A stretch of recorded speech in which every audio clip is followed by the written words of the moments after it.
kweli ni tukio lilikuwa la kusikitisha na kufedhehesha, tukio ambalo haliwezi likaelezeka na kulimaliza.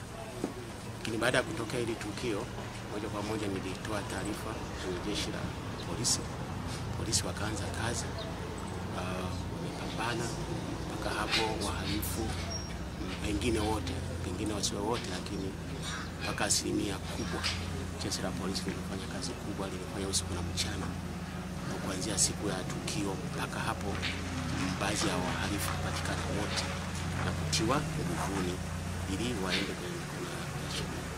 Jeshi letu limefanya kazi kubwa sana, akiwepo kamanda wa RPC mkoa na wasaidizi na timu yote nzima, mkuu wa upelelezi mkoa, wilaya na vijana wao wamefanya kazi kubwa sana.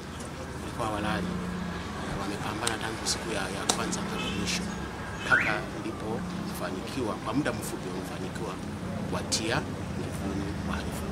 Kiangalia zaidi, wao walikuwa wanahitaji kiasi cha pesa ambacho lakini mimi nitoa taarifa haraka polisi, na katika kuendelea na upelelezi sikuweza kuitoa hiyo hela yote waliokuwa wanahitaji, lakini ili muda uende jeshi la polisi likamata. Lakini mimi nawaasa vijana wa sasa kufanya kazi, waache kupata hela kirahisi, sababu bila kufanya kazi ndio wanajiingiza katika matukio haya ya ovyo na ambayo sio rafiki na jamii. Lakini jeshi letu liko macho, na hawa wahalifu nao ni binadamu, lakini akili kubwa. Lakini sisi teknolojia katika majeshi yetu nadhani ni jambo ambalo liongezewe zaidi, na tuwe na weledi pamoja na uthubutu wa kuwa na mkubwa zaidi kwa ajili ya kukamata wahalifu.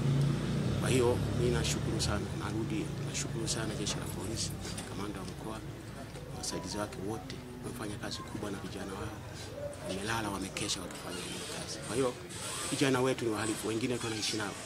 Kwa hata sisi jamii tunaoishi na vijana wetu hawa, tuwabaini kwamba ukimwona kijana hana mwelekeo ambao sio sahihi, bora kutoa taarifa sehemu husika.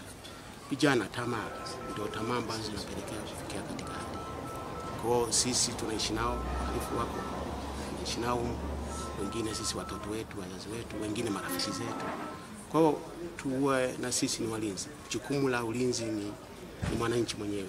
Kila mtu ni mlinzi kwa taifa lake. Kwa hiyo tukiona dalili kama hizo, tuweze kutoa taarifa kwenye vyombo husika.